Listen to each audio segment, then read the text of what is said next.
Michael Jackson, homme d'affaires avisé. C'est vrai que c'est une facette de sa personne qu'on exploite très peu. On va parler de sa manière de danser, de son talent également de chanteur, le fait qu'il soit également philanthrope, il avait fait beaucoup de dons, c'était même un expert en la matière, un recordman en la matière, mais très peu en tant qu'homme d'affaires. Et c'est vrai que c'est souvent des termes qu'on va employer sur des personnalités publiques, actuelles, surtout dans le hip-hop d'ailleurs, des gens comme 50 Cent, des gens comme Diddy, des gens comme Jay-Z également, donc sur des rappeurs, chanteurs ou autres qui par la suite en parallèle ont monté des grands business et se sont enrichis encore plus. Mais avant tous ces gens-là, il y avait un certain Michael Jackson, oui, et ça il faut le dire, Mais pensez à une petite histoire. Il était très ami à l'époque, dans les années 70-80, avec un certain Paul McCartney, membre historique, iconique du groupe Les Beatles. Donc voilà, ça, on peut pas l'effacer bien évidemment.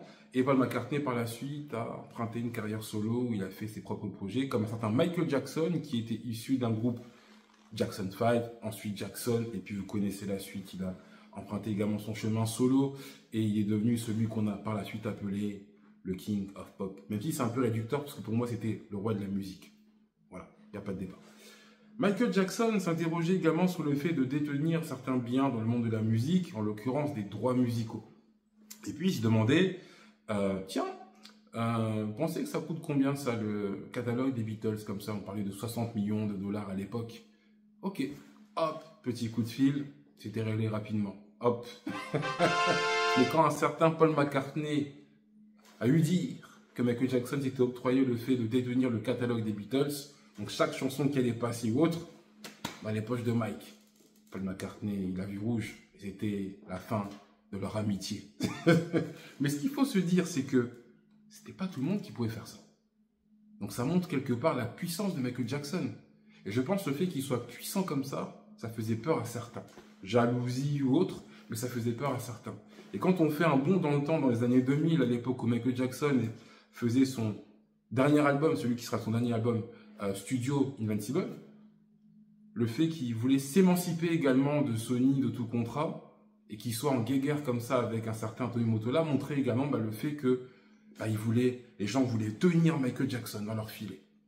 Voilà, ils voyaient ça comme une menace, le fait qu'il soit comme ça, autonome, et qu'il puisse faire ce qu'il voulait, sachant qu'il avait la moitié du catalogue Sony. Je me dis, Michael Jackson. Et je pense que voilà, certaines personnes qui voulaient justement lui mettre des bâtons dans les roues, c'était surtout à cause de ça.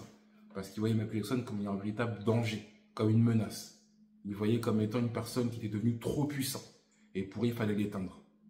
Et quand on met tous ces points en perspective, c'est vrai que, je me dis qu'il est allé trop loin, trop haut. Et ça, ils en sont aperçus par la suite, mais ça rend la chose triste par ça. Ah là là, Michael. Mais c'est vrai que ça, c'est juste un détail parmi tant d'autres, mais c'était vraiment quelqu'un qui avait le sens du business. Vous imaginez?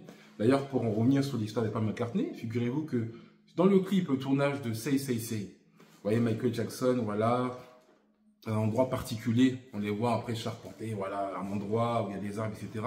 Sycamore.